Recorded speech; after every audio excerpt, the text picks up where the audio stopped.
السلام عليكم ورحمة الله وبركاته. بسم الله الرحمن الرحيم. الحمد لله رب العالمين والصلاة والسلام على أشرف الأنبياء والمرسلين نبينا محمد وعلى آله وصحبه أجمعين.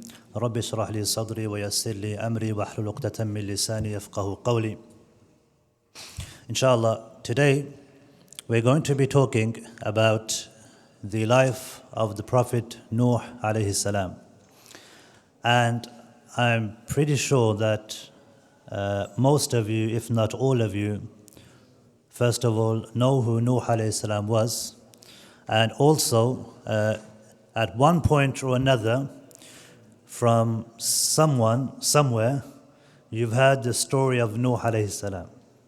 So if I was to mention the word Nuh, and if we were to do word association, and I said Nuh alayhi salam, what would be some of the things that would come into your head? Any ideas? The ark, okay, the ship of Nuh alayhi salam. Anything else? So when you hear the word Nuh, what comes to mind? Flood, very good. Anyone else? Someone said something over here. Age, someone said age? Age, okay, good. The first prophet, the first messenger that was sent to mankind.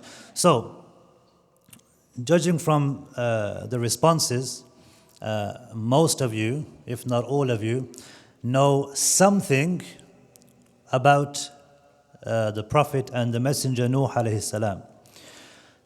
Inshallah, as a result of this, we're still going to be doing the talk of Nuh alayhi salam, but I thought it would be good to, instead of go through his whole life, because that would take more than the time that we've been given, instead of going through his whole life, to talk about some aspects of his life, and inshallah we'll try to cover as much as we're able to, but try to relate things which happened in his life to our lives today, and to try to make those trials and tribulations which Nuh alayhi salam went through during his time, all those thousands of years ago, to make them relevant to our lives in this year, in 2018.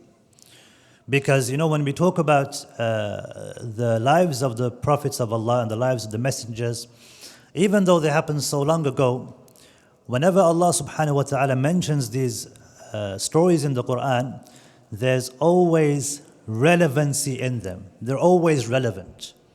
They're always important. There's always things we can take from them and adapt them or contemplate about them or think of them or take lessons and benefits from them in our own lives, regardless of which era we're in, regardless of whether it was the 1st century of Islam or the 5th century or the 1000th century or this century in 1400 or the 15th century of Islam. So I think it's important to talk about his life, but also try to reflect and think about how those issues that Nuh alayhi salam went through, and some of those trials that he went through, and the things that happened, the conversations he had, the things that took place in that time, they're things which are actually very relevant to things which are happening today. And inshallah we'll try our best and we'll do what we can to talk about some of those things which are connected, some of those things which are relevant. So first of all, who was Nuh alayhi salam, and why was Nuh alayhi salam sent? Nuh alayhi salam, it's reported by the Messenger of Allah alayhi salatu wasalam in a hadith in Bukhari, where he said that there were 10 centuries between Adam and Nuh, and everyone in that time, during that time, lived according to Islam. So in those 10 centuries, you had the offspring of Adam alayhi salam. And of course, Adam alayhi salam was from paradise.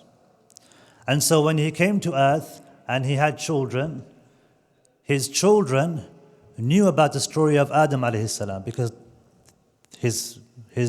Their father was Adam, and his story was known. And he would tell them this story and what happened and what took place. And so, with regards to the worship of Allah, this wasn't something which was strange, this was something which was common. Everyone understood, everyone knew, everyone believed and worshipped in Allah. And they understood that there was no reason to worship other than Allah, because it never even entered their mind, because they were the first generations of human beings to ever exist on this earth. And so their understanding was a pure understanding in a way, because there was no shirk at that time.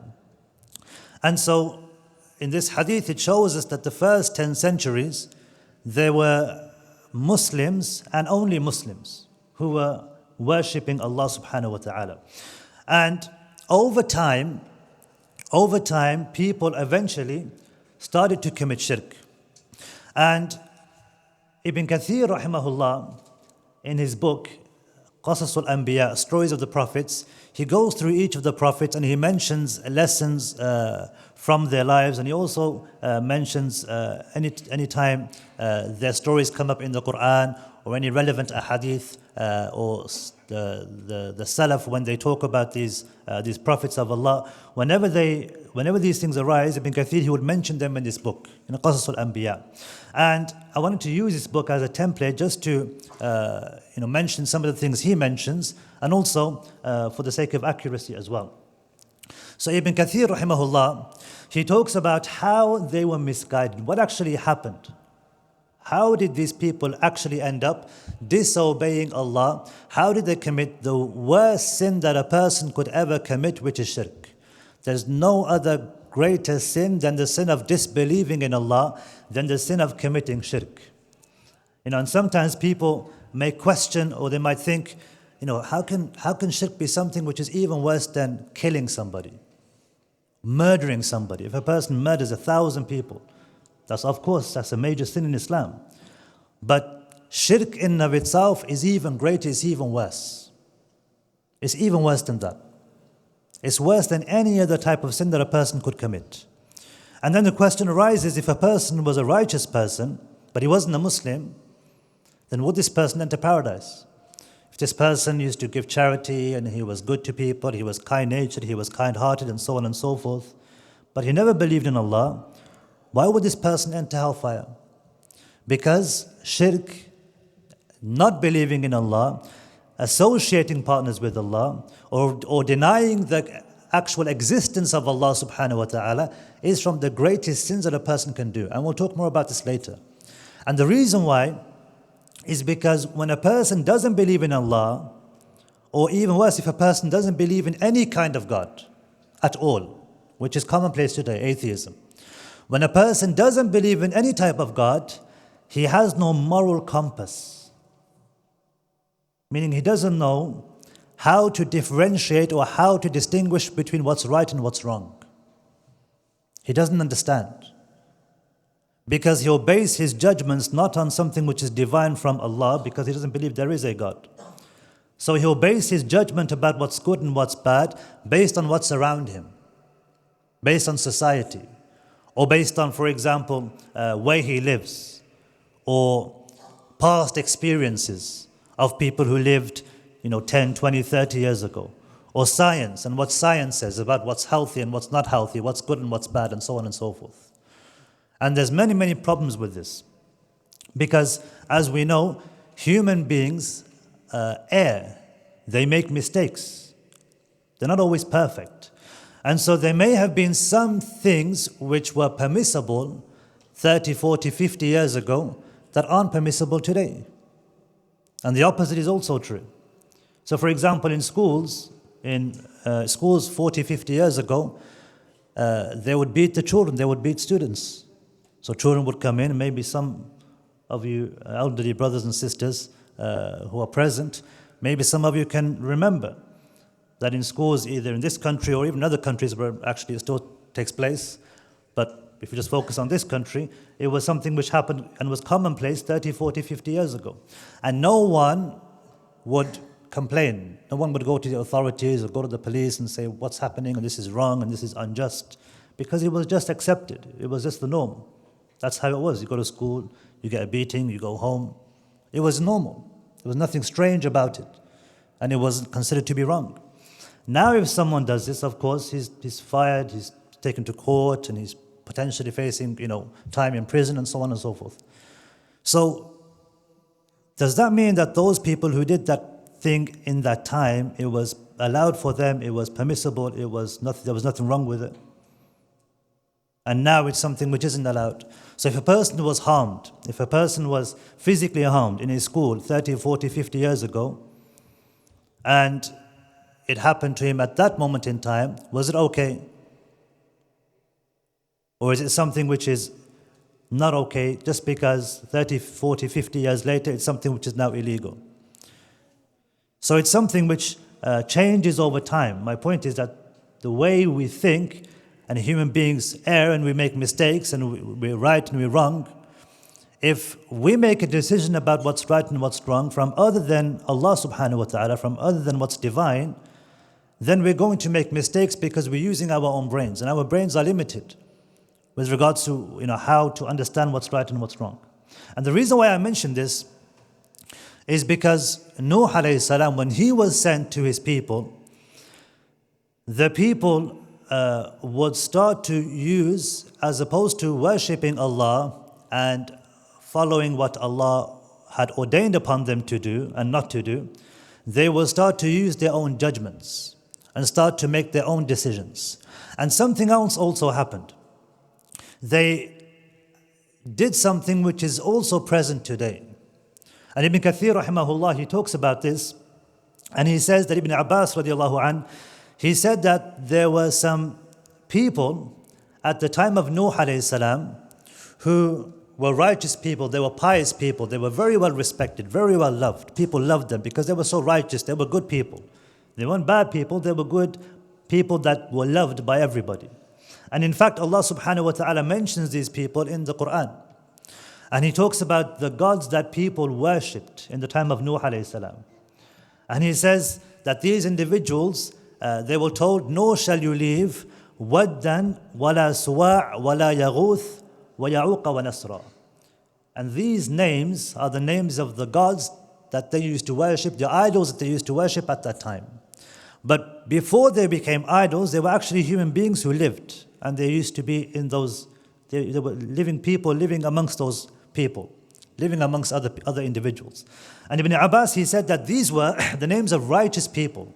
So Wad and Suwa and Yaghuth and Ya'uq and Nasr, these names, they were actually people who lived in the time of Nuh alayhi salam. And they were righteous people. And they were from the people who lived at the time. After they passed away, Shaitan came to those people. And he said, these people, you loved them so much. You had so much respect for them. They were such righteous and pious people.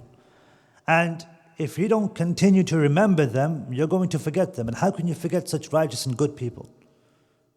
And they thought to themselves, yeah, this is true. We need some way of remembering these individuals because we should never forget them. And so Shaitan, he told them, and he came in the form of a human being, he told them, erect idols. Make statues, not idols, but make statues of these individuals. Make statues so that whenever you pass by them, you remember them.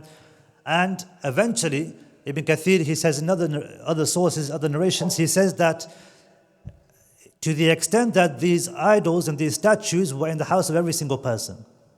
But they weren't worshipped initially. So they weren't really idols, they were statues that were just there in order for people to remember the righteous people. And over time, those people who made those statues, they passed away, and their children lived, and they became older, and they passed away. And as time went on, people would see these statues, and they'd been there for centuries, and they never knew what their purpose was or why they were there. And so after many years, Shaitan came back to them. And he said to them, you know what these statues are? You know who these are? You know what these statues are? But why are they here? And they said, we don't know. They've always been here since we were young. So Shaitan, he told them, he said, these are the gods of your forefathers. These are idols your forefathers used to worship. You don't even know that your forefathers used to worship these idols. So you should worship them, because when they would worship them, they would bless you with rain. Rain would come down. blessing from the heavens. So worship these idols. How can you not worship these idols that your forefathers used to worship? And so that's how shirk and idolatry and rejection of Allah as Al-Ahad, as the one and only, was introduced into society for the first time ever.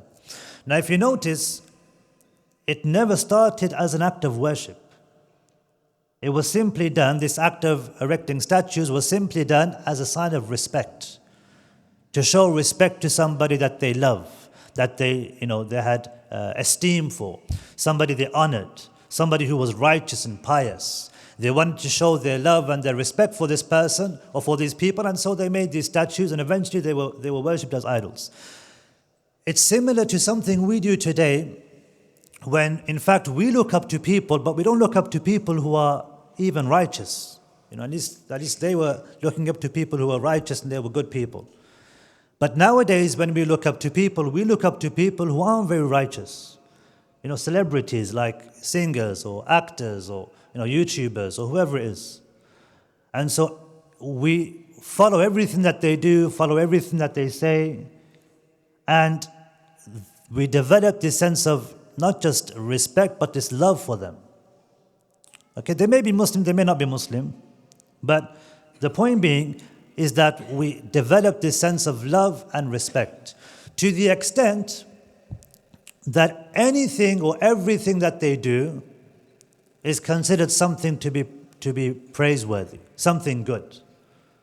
So if someone says something, a person will love what they say regardless of what they say. They'll even repeat it.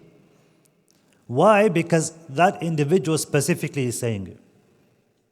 And if somebody says something against that singer or that actress or that actor or that celebrity or the YouTuber, you get all these keyboard warriors, defending their favorite guy on YouTube or on the internet or on Facebook, and they'll start saying things about how you're only attacking this person because you're jealous and this and who are you to talk about this person and so on and so forth.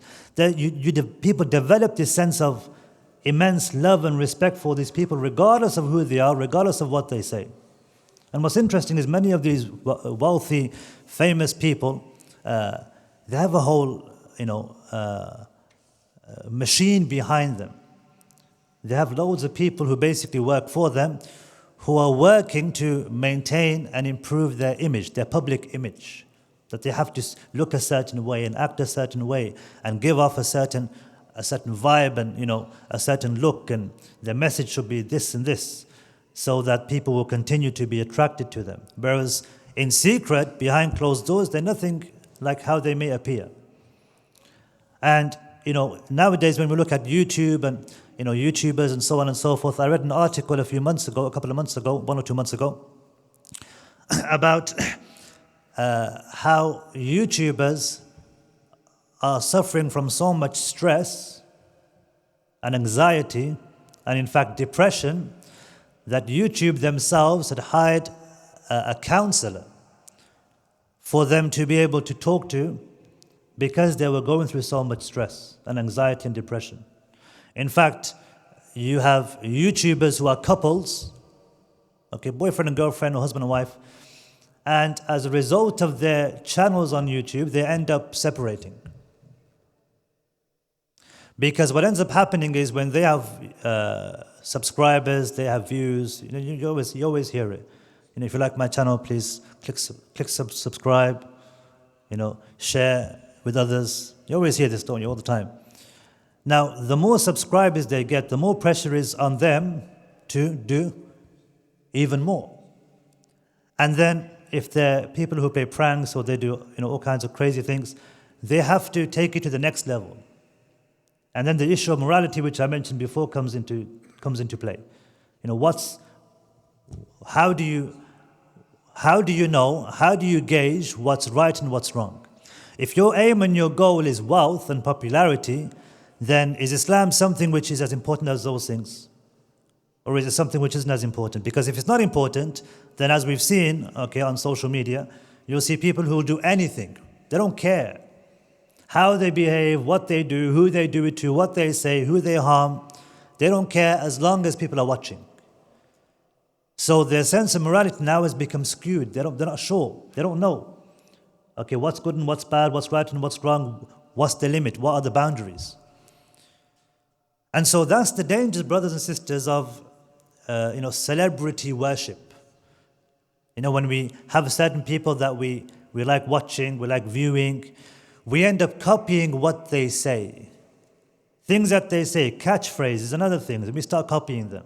Okay? Things that they do, we start copying them. Every single video that comes out, we watch them. We want to be the first ones to comment.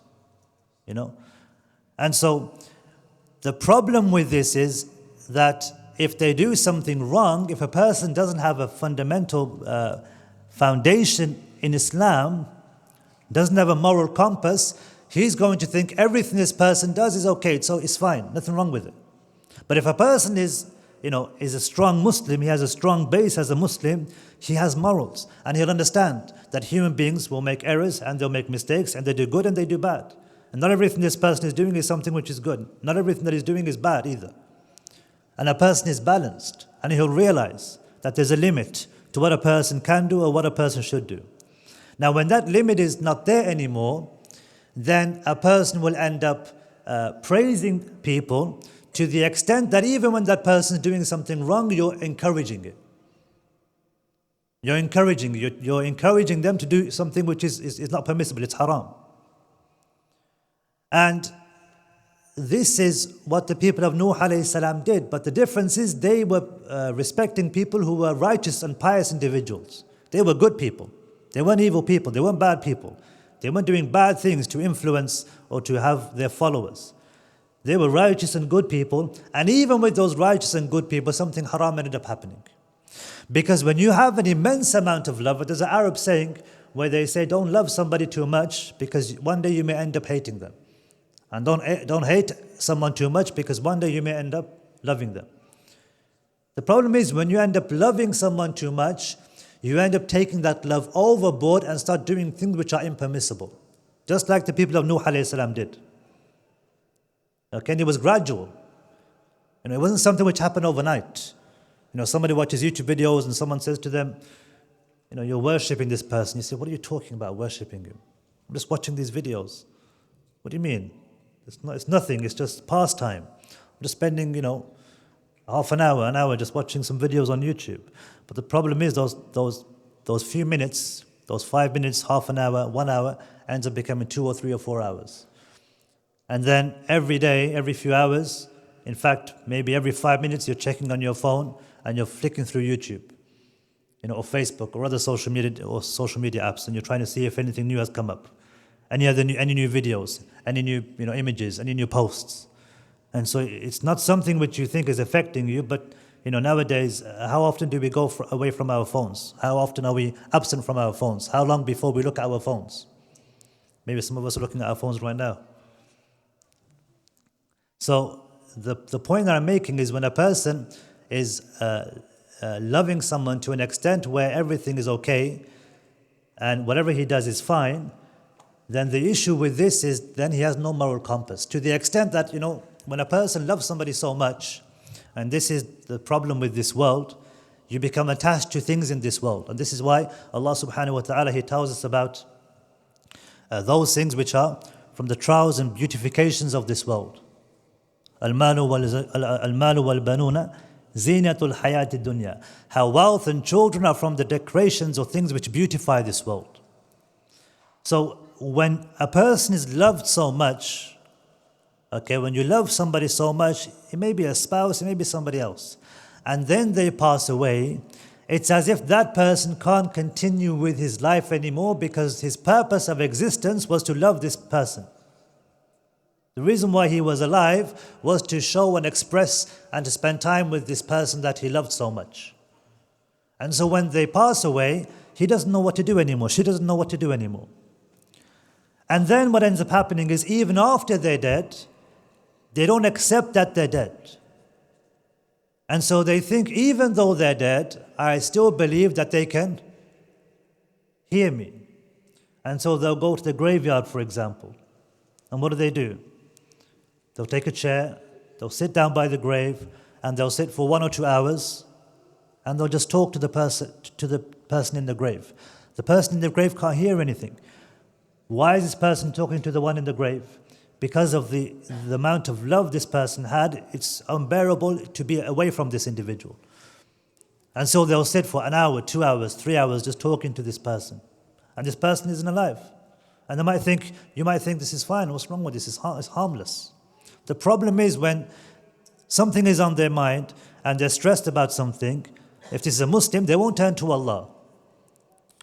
They'll say, let me go to the graveyard. That helps me, it soothes me, it makes me feel relaxed. I feel this peace when I talk to my wife who's passed away or my dead husband.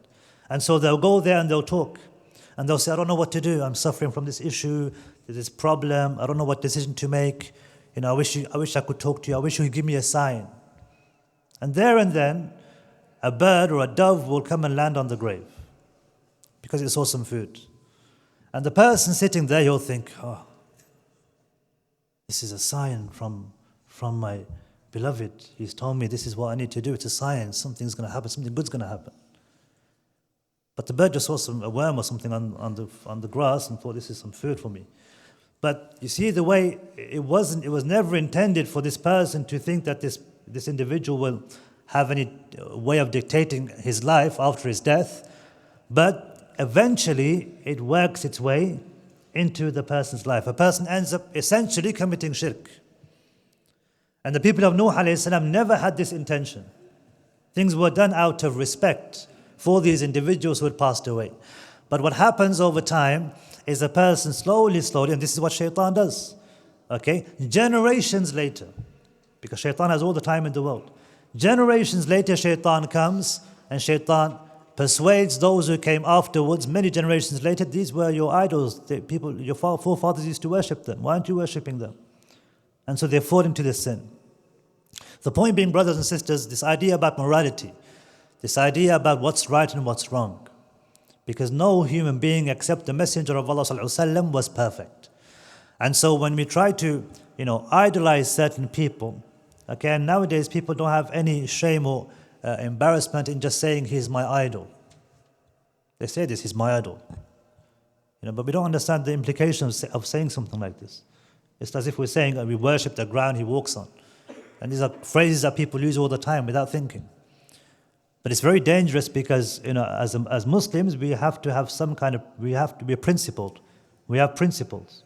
And those principles should never be wavered or swayed, regardless of who those individuals might be that we respect. So over time, Nuh alayhi salam's people, they started to worship these idols. And this is why Nuh alayhi salam was sent as a messenger. And Ibn Kathir, and of course, everyone is familiar with this, or if not, most of you will be familiar with this, that the main message of all the messengers of Allah was Tawheed, was the worship of Allah, was the oneness of Allah.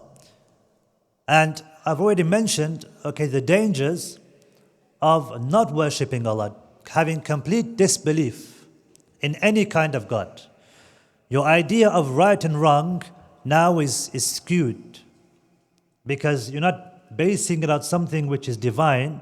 You're looking at people and what people say and what people do. So if 60% of people say something is allowed, then it's fine, even though 40% of people in this country, for example, said it's not allowed. Because it's democracy, that's how it works. If it's 51% who say it's fine, it's okay, and 49% said it's not okay, then the majority is the 51%, so it's fine, even though it's very close, it's almost 50-50. And so if a country says something is okay, it's okay, even though 50 years later or 50 years prior, it was something which wasn't okay. And on top of this, from country to country, you'll have different laws. So which country is right? So for example, marriage in some countries like Holland, and even some states in the United States, marriage can begin at the age of 14 years old. It's permissible to marry at the age of 14 years old in some states in America and in some places in Europe. And of course, this isn't the case in this country. So then, is it wrong? Is it right? Does it depend on where you are? So if I go to another country And if there's a country that allows alcohol, for example, of course we don't drink alcohol, but the point is, if there was alcohol permissible in another country at the age of 16, and here it's 18, for example, or the other way around, then is it okay if I travel to another country and drink? Based on that principle. So the whole idea of disbelief in Allah changes everything. And that's why there's beauty in this belief in the oneness of Allah. Because everything that we do is dictated by what Allah, our Creator, has told us to do. So the reason why we do the things that we do, and we don't do the things that are forbidden, is because Allah's told us to. There's a higher being. There's somebody who's all-knowing, all-wise. There's somebody who knows us better than we know ourselves. وَنَحْنُ أَقْرَبُ إِلَيْهِ مِنْ حَبْلِ الْوَرِيدِ. Allah says, we are closer to you than your jugular vein. Meaning before you even think something, even if you feel something, Allah knows you were going to feel it before you felt it. Allah knows how you think, how you're going to behave. Allah knows what you're going to do before you even do it. Allah knows what's good for you. وَاللَّهُ يَعْلَمُ وَأَنْتُمْ لَا تَعْلَمُونَ. Allah says, Allah knows and you don't know. And so our knowledge is knowledge which is limited. Allah subhanahu wa ta'ala's knowledge is unlimited, is vast. So when we judge ourselves and try to think ourselves as to what's right and what's wrong, 10 years down the line, 50 years down the line, 100 years later, things are going to change, and things have been changing. The only thing which has been constant and consistent from 1400 years ago, or in fact, from the beginning of time, from the time of Adam alayhi salam, is the worship of Allah, is Tawheed. That's something which has been consistent. It's something which has always been happening. And for the last 1400 years, there have been Muslims who've been worshipping Allah, following the Messenger of Allah sallallahu alaihi wasallam. And the amount of trials and tribulations that Muslims have been through, and the amount of accusations that have been thrown to Muslims and to the Quran and to Islam and to the Prophet Muhammad sallallahu alaihi wasallam, those individuals you don't hear from them anymore. You don't even know who they are. But everyone knows who the Messenger of Allah sallallahu alaihi wasallam is. Meaning Muslims are still around. Islam is still around. And those arguments that people had 1,000 years ago, are they the same arguments that we have today? No, it's different arguments. People have different things to say about Islam. They have different criticisms. Or they say they're criticisms. The fact that you have different arguments and different criticisms about Islam over 1400 years shows that those criticisms don't have any value. They don't have any weight.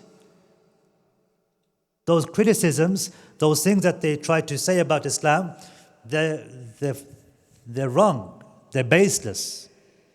Because those arguments don't exist anymore. If there was an argument against Islam, against the Quran, for example, that argument would be consistent and it would increase in strength and power over the years, eventually leading to the decline of the number of Muslims. That's just common sense.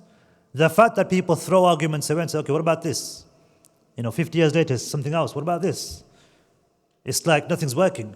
So for 1400 years, Islam, subhanAllah, has been consistent. And that's something which, we need to think about as Muslims. And this is why every single messenger, every single prophet who came, their main message was the message of Tawheed. Because once a person has Tawheed, a person's moral compass is in a specific direction, in the right direction. And this is why the messengers of the past, they would come with this core aspect of worship. And we should never underestimate Tawheed. Because this concept of Tawheed that Islam has, and is the core of Islam, is something which no other religion, no other faith has, in the way that Islam has it. This oneness of Allah in His worship, in His creation, in what is created, in His names, in His attributes. The fact that Allah was the one who created everything. No one should be worshipped except Allah. He has no partners. He is all-wise, all-knowing, all-seeing, all-hearing, all-powerful. He has no partners. There are no other gods like Him. There is just one. قُلْ هُوَ اللَّهُ أَحَدٌ. Say He is Allah the One. This is something which is unique to Islam. And so, sometimes when we talk to non-Muslims and we try to, impress them with Islam, and sometimes we try too hard. We try to think of scientific benefits of, the prayer or the sajda and things like this, and that's fine. But we should never forget, never neglect Tawheed in and of itself. Because that's something which is never going to go away. It's something which is always going to stay until the end of time. Nuh alayhi salam, when he came to the people, he would call them to Islam. And he would continuously call them to Islam. And Allah subhanahu wa ta'ala, He tells in the Quran how long He called them to Islam for. And He says that He called them to Islam ألف سنة إلا خمسين عاما, 1,000 years except 50. 950 years. So in those days, the people would live longer, as opposed to today, where a person may live 60, 70, 80 years old. In those days, they would live maybe up to 1,000 years old, even more. And Nuh alayhi salam was calling his people consistently. And to the extent that arguments would take place between Nuh alayhi salam and his people, and only a handful of people were believers in Allah. Only a handful of people were worshipping Allah.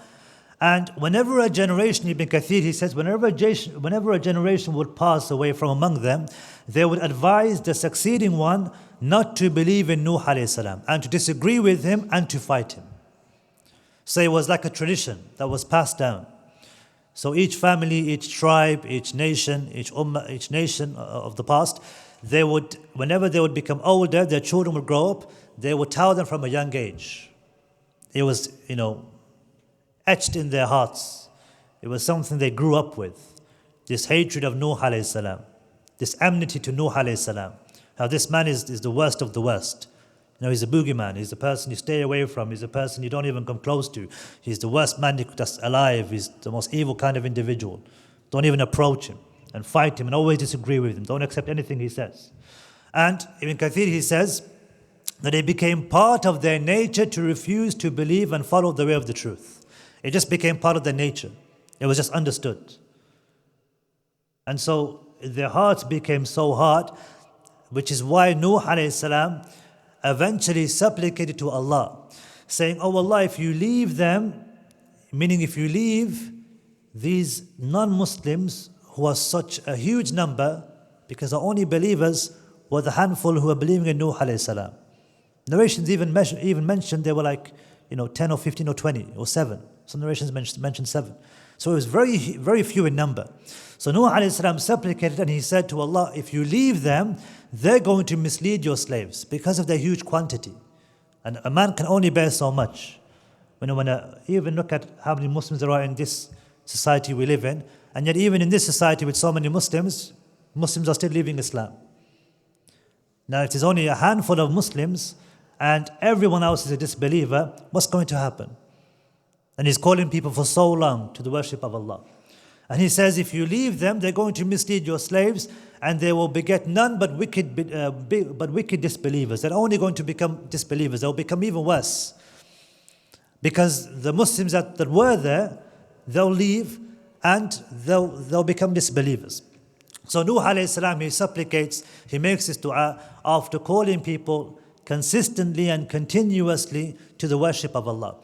And also in this is a lesson for us about being steadfast, about continuing to worship Allah in times of adversity. And this is one of the most beautiful lessons we can learn from the story of Nuh alayhi salam. The fact that he continued to worship Allah and continued to call people to the worship of Allah for 950 years in his environment. And it wasn't something he gave up on. It wasn't something he stopped. And in the society we live in today, any kind of doubts that enter our hearts, any kind of influence that we see or hear, negative influence, things which question, our faith, then it's something we're willing to leave, or something we're willing to sacrifice, or something we're willing to give up very easily. And when we look at Nuh alayhi salam, 950 years. Nuh alayhi salam, when he was told to build the ship, Ibn Kathir, he mentions that some of the Salaf, they said when Allah ordered him to build the ship, He ordered him to plant a tree. Ibn Kathir, he says that some of the Salaf, they said this, that he was ordered to plant a tree, and he waited 100 years for this tree to grow. And when this tree was strong and had grown fully, he constructed the ship over the next 100 years. And some narrations mention that it took 40 years for Nuh alayhi salam to construct the ship. Now, what's amazing about this is his determination to carry out the commands and orders of Allah. And when we ask ourselves, how determined are we to carry out the commands of Allah? Because, Allah isn't asking us to plant a tree and wait for 100 years, or, build something for 40 years and see what happens after 40 years. For example, praying 5 times a day. How persistent, how consistent are we? How much do we try praying 5 times a day? How much effort do we actually genuinely make? Somebody says, I'm going to wake up for Fajr today, inshallah. I'm going to try my best. Tomorrow I'm going to wake up for Fajr.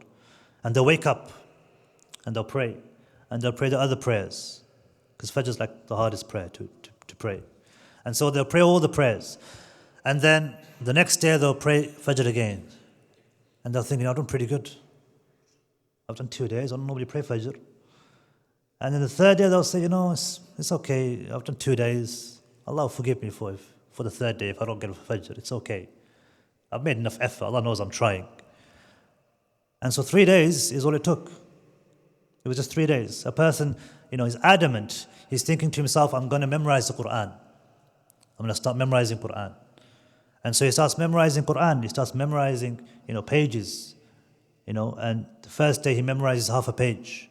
The next day he memorizes another half a page. So he memorizes a page in 2 days. And then the third day comes and he says, this is too hard, it's too difficult. Getting up Fajr is so hard. It's very difficult for me to get up Fajr. Whereas if there was a free holiday that he had to Disneyland, or somewhere else, and he had to wake up at 6 o'clock in the morning to catch a plane, he'd be there every day. He'd wake up on time, he'd wake up before 6 o'clock. Make sure he wouldn't sleep. He'd be so attentive, he'd make sure he doesn't sleep. Because he doesn't want to miss his opportunity. And then you reflect and you think about the effort we make for other things. And how we go out of our way for other things. So I mentioned, for example, social media and YouTube, and how much this is just taking over our lives. But also gaming is something, I see a lot of young brothers and sisters here, young brothers here, and maybe sisters as well. Gaming is something which, a person will do whatever he can, to try to get to that stage where he's the best.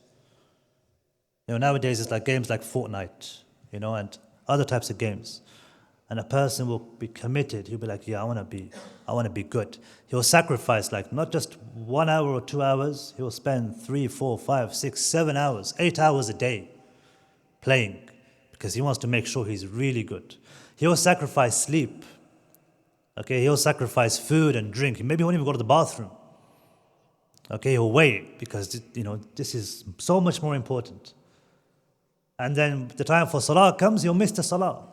He won't pray. So we talked about this idea of morality and this moral compass, and what's right and what's wrong, what's important in our lives. When other things become more important than Islam, then we're doomed to fail. We're not going to succeed. Because now everything revolves around something which truly isn't giving us happiness. Because when you lose, you become angry, you become frustrated. People who are obsessed with sports and football or whatever it is, you become obsessed, with your team and those players. And when they lose, you feel sad. You start to cry. When they win, it's like the best day you've ever had. And it's up and down, and it's like, you have mood swings, and everything's based on how well your favorite player or your favorite team is performing. And so, your love and your happiness and your emotions are attached to those kinds of things. And that's very dangerous, because when you're attached to these kinds of things and you're so connected to them that they affect the way you behave, when you lose, you become upset and you become angry. And the more that they win, doesn't necessarily mean the more content you may be. You may feel happiness, But contentment is something else. Because if a person was truly content playing video games or watching certain sports, he wouldn't have to watch it every single day. If Fortnite, for example, or another game, FIFA, whatever it is, okay, if Call of Duty or whatever it is, any type of game, any type of sports, any type of activity other than the worship of Allah, if it truly made a person content, he wouldn't have to do it 5, 6, 7, 8, 12 hours every single day to be content. Maybe he would do it, half an hour, and he'll feel content. This is what the salah does. This is the beauty of the salah. A person will pray 5 times a day, and a person is obligated to pray 5 times a day. And minimum it takes 5 minutes to pray those prayers. There's this sweetness, there's this peace and tranquility and contentment that you get after the salah that you don't get with anything else. And the sign is that you don't end up wanting more. Even though the more a person prays, the more contentment he'll feel. Whereas other things which don't give contentment, the more you have, the more dissatisfied you are. The same goes for other addictions, for example, because this is an addiction. Gaming has become an addiction. Medically, it's also become an addiction. To my knowledge, they say that it's actually a medical issue now, this kind of addiction of gaming. And, drugs and alcohol. The more drugs, many of you will already know this, the more drugs you take, it doesn't make you happier. It makes you worse. Because when you have drugs for the first time, you've never experienced it, and you feel good. And then the second time you have it, you want it to give you the same experience you had the first time. But it doesn't, because your body's become used to the sensation. And so what ends up happening, you end up taking even more. And then the next time, it doesn't have the same effect. So you end up having more and more and more until basically you're a drug addict. You're hooked. You're roaming the streets trying to find some money, some cash from anywhere, begging for money, trying to ask for a penny here and there, for a pound here and there, so you can have your next fix. That's the extent that it goes to. But subhanAllah, with the worship of Allah, because the worship of Allah gives contentment to the soul. And so the worship of Allah is what a person is meant to do. It's what's supposed to give peace and tranquility and contentment to the individual. And so the worship of Allah is unlike anything else. It gives true contentment as opposed to these other types of things. So Nuh alayhi salam, when he was building this ship and this ark for however many years, he was continuous, he was relentless. And he was worshipping Allah in those 40 years because he's doing as Allah commanded him to do. And so when we reflect, brothers and sisters, we need to ask ourselves, how hard are we trying when it comes to worshipping Allah? How much effort are we making? And how relentless are we when it comes to the worship of Allah? When Allah subhanahu wa ta'ala gave him the instructions and he built the ark, eventually the ark was built, and Allah subhanahu wa ta'ala, he says that he ordered Nuh alayhi salam to enter into the ark every living thing من كل زوجين اثنين, from all living animals, male and female. So a male of every single animal was entering into the ship along with the female. So a male and female lion, for example, a lion and a lioness, okay, elephants and other animals. And some of the scholars, they mentioned that every single animal, okay, went onto the ark, a male and a female. Now, some of us, when we hear this, we think to ourselves, how many animals actually exist on earth? How many existed at that time? And how is it possible that every single animal, male and female, ended up on the ark? If you think about it, you think, how is that even possible? How can that be? And then when a person thinks this, he starts thinking, he starts having doubts about Islam. So how would we respond? Who can tell me? How is it possible that all these animals ended up on this ark? But it's a miracle. That's the whole point of miracles. How did Nuh alayhi salam live for over 1,000 years? It's a miracle of Allah. How did Allah subhanahu wa ta'ala cause the heavens to come down with rain when Nuh alayhi salam built the ark, and water came from the earth. It rained from the heavens and water came out of the earth, which made the ark start to float.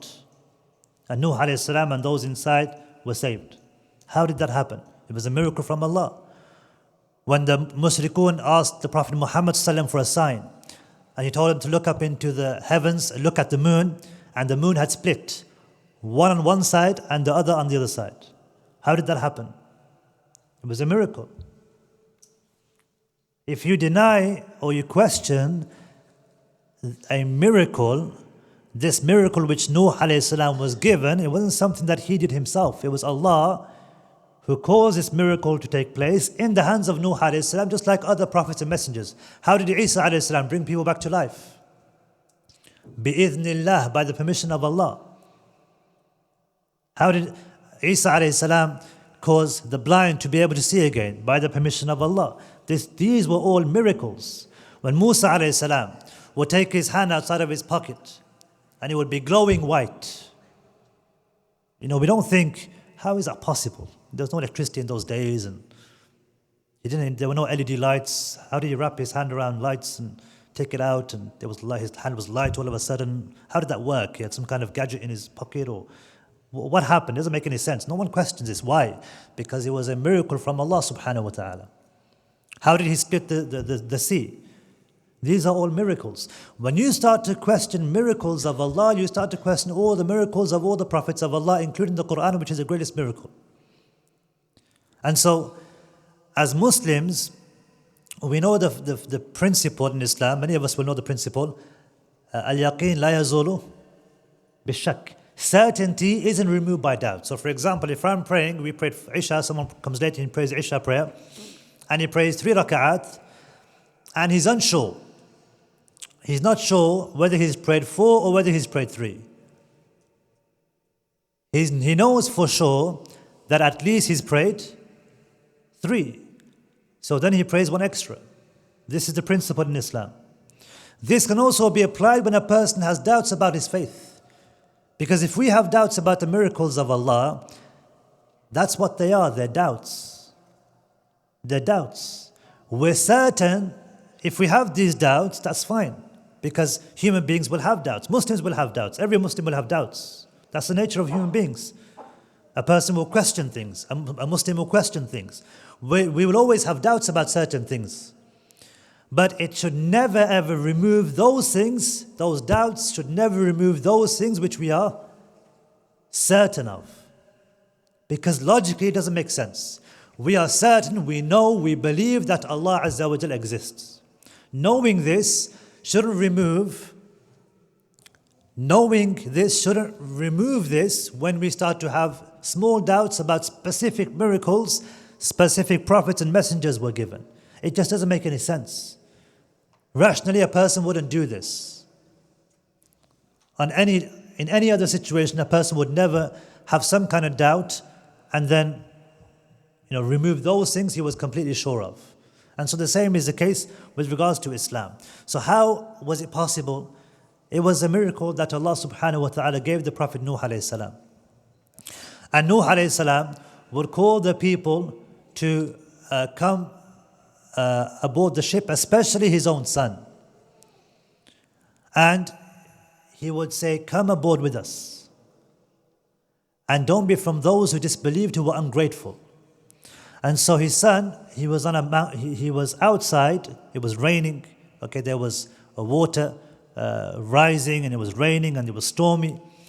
And his son, he says to him, Sa'awi ila jabali ya'asimuni min al-ma'. I'm going to go up to a mountain, don't worry. I'm going to go up to a mountain and I'll be fine. Nothing's going to happen to me.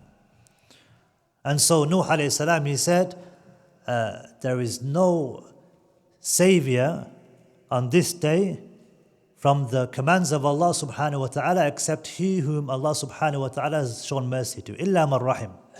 Except for whomever Allah shows mercy to. Meaning, regardless of what you do, nothing is going to save you except Allah subhanahu wa ta'ala's plan, except what Allah subhanahu wa ta'ala has told you to do. And there and then, حَالَ بَيْنَهُمُ الْمَوْجِ. A wave came between them and drowned his own son, Nuh alayhi salam's son. And so this shows us, brothers and sisters, that The command of Allah subhanahu wa ta'ala will always remain superior. And nowadays we always try to escape Allah's plan. We always try to think of other ways, alternative ways of trying to live our lives, thinking that those things will give us success, like we mentioned. This idea of morality rises up again and again. We think there must be alternatives, there must be other ways of doing things, there must be other ways of bringing about happiness or being content.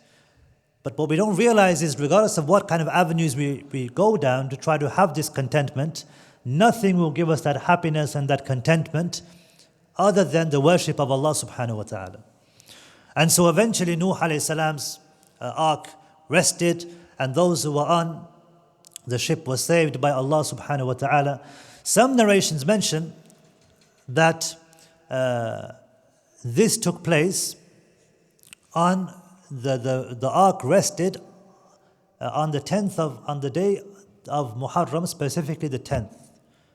And other scholars have said that this specific narration is a narration which isn't completely authentic. It's not something which is completely sahih. And so they say, as a result of this is one of the reasons why we fast on the day of Ashura. But again, that's something which scholars have differed over. One final thing, brothers and sisters, that I wanted to mention is a hadith which is mentioned in the book of Imam Ahmad in his Musnad, where the Messenger of Allah ﷺ was once with the companions, and a Bedouin, a man from the desert, those people who live in the desert, they don't come into the city, and they just live off basic means of living. They don't have a very luxurious lifestyle. This Bedouin man came, but he was wearing a very expensive garment, which was not the norm for Bedouins. They wouldn't dress like this. And so he was carrying himself a certain way. He was behaving a certain way. Because when a person comes from a very simple background, when a person is living a very simple life and then he's given a luxury, sometimes it gets to him, it gets to his head, because he's not used to it. And so it affects him, it affects his behavior, it affects his character. And so the Messenger of Allah, he said, when he saw this, he said, this friend of yours has adopted a pure Persian style, because he was wearing a Persian type of clothing. And he said, he has erased every sign of being a shepherd, which is what he was, because he was from the desert, he was a Bedouin. And so he sees this person, he brought this person close, and he said, I see upon you the influence of those who don't use their intelligence. And then he said to him, and he said to the other companions, when death approached Nuh alayhi salam, when he was dying, he said to his children, I am going to tell you two things that I order you to do, and I forbid you from two things. The first thing that he ordered them to do, ordered his son to do. I order you to believe that there is no God worthy of worship except Allah. This is paramount. Again, because if a person doesn't worship Allah, he's basically worshipping something else. If you're not obeying Allah, you're obeying someone else or something else.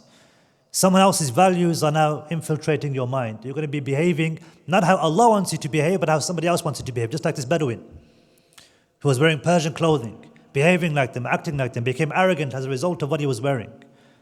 So he thinks specific types of clothing, a specific nation, a specific country, copying them, behaving like them, being like them is what's going to give me success. So he said, the first thing is to worship Allah.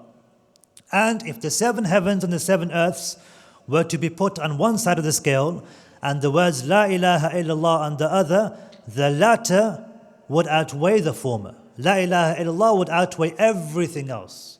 Anything that was in the heavens and the earth. Anything. If the simple statement of La ilaha illallah was on the other side, it would outweigh everything. And so he advised them with these two things. And then he advised them, he said, I forbid you from shirk, associating partners with Allah. And this could be done in many ways, not necessarily idol worship, like we said. You could be committing riyā, you could be committing hidden shirk. A person could be praying, but he's not praying because he wants to pray to Allah, but simply because other people have told him to pray, or because he's been forced to pray, or because he wants to show people how good his prayer is, as opposed to showing Allah Azza wa Jal. And so there's many different dimensions to this.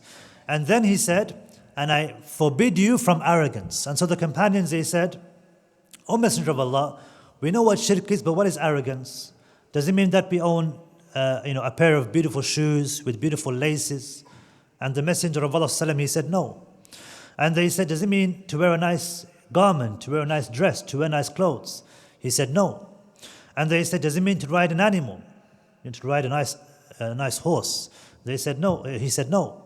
And so they asked him, does it mean to sit with friends and to joke and to be, happy? And, when you're with friends, you become a bit rowdy and you start talking a bit more. He said, no. They said, what is arrogance, O Messenger of Allah? He said, arrogance is to disregard the truth and to think low of people. To disregard the truth, to think the truth isn't important. It's not, it's not the main thing that is important in my life. We don't think of it as something which is necessary or important or something which is crucial in our lives. We don't give it its importance. The truth isn't as important, we reject it. We don't accept it. When we're faced with it, when it's put forward to us, it's something which we don't accept. And we think lowly of people. And so when we reflect, brothers and sisters, about this, culture that we live in today, a lot of it is based on, allegiances to individuals or to people or to teams or to players or to, characters or celebrities or whatever the case may be. And anyone who isn't ascribed or isn't a supporter, okay, then if you're not a fanboy, then you're an enemy. You're somebody who's basically, you're lowly, you're worthless. You're a nobody. Who do you prefer? Liverpool as opposed to Man United? Oh, that's it, you're going to get it from me now. So it can get to a stage where it can become very, very dangerous, because a person will look down upon, he'll think somebody as lowly because of somebody or something that he prefers or he likes or he doesn't like. So we ask Allah subhanahu wa ta'ala that He protects us from arrogance, and that Allah subhanahu wa ta'ala protects us from thinking lowly of others. If there's any questions, then I'll do my best to answer them, inshallah. We'll take 2 or 3 questions.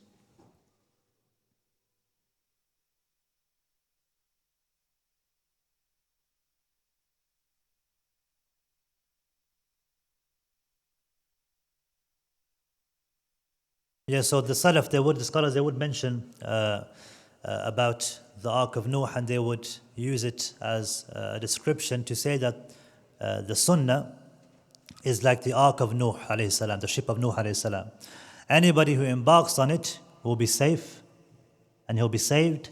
Anybody who doesn't embark on it, this person won't be saved. And so the Sunnah and acting upon the Sunnah of the Messenger of Allah is similar to the Ark of Nuh alayhi salam.